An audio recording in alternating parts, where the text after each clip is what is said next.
Nino melihat makhluk-makhluk gaib menyeramkan, bahkan anak kecil bermain dengan potongan kepala.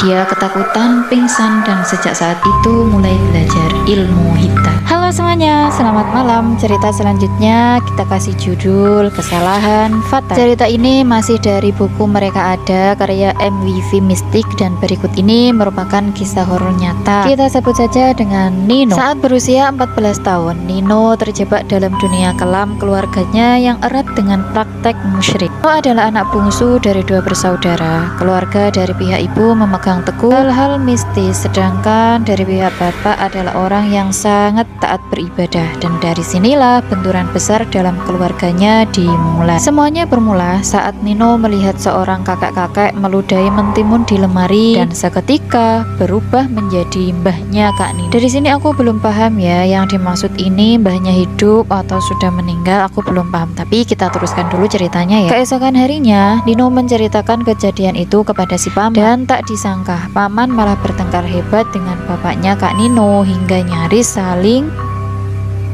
Dan anehnya, ketika bapaknya Kak Nino sedang menghunuskan benda tajam kepada sang paman, di sana tidak terdapat luka apapun, dan justru bapak yang terluka parah memuntahkan darah setelah didorong paman. Beberapa hari setelah kejadian itu, saat rumah sepi, paman mengajak Kak Nino ke rumahnya di Palu, dan di sanalah segalanya berubah. Kak Nino dihisap ke dunia tak kasat mata, melihat makhluk-makhluk gaib menyeramkan, bahkan anak kecil bermain dengan potongan kepala.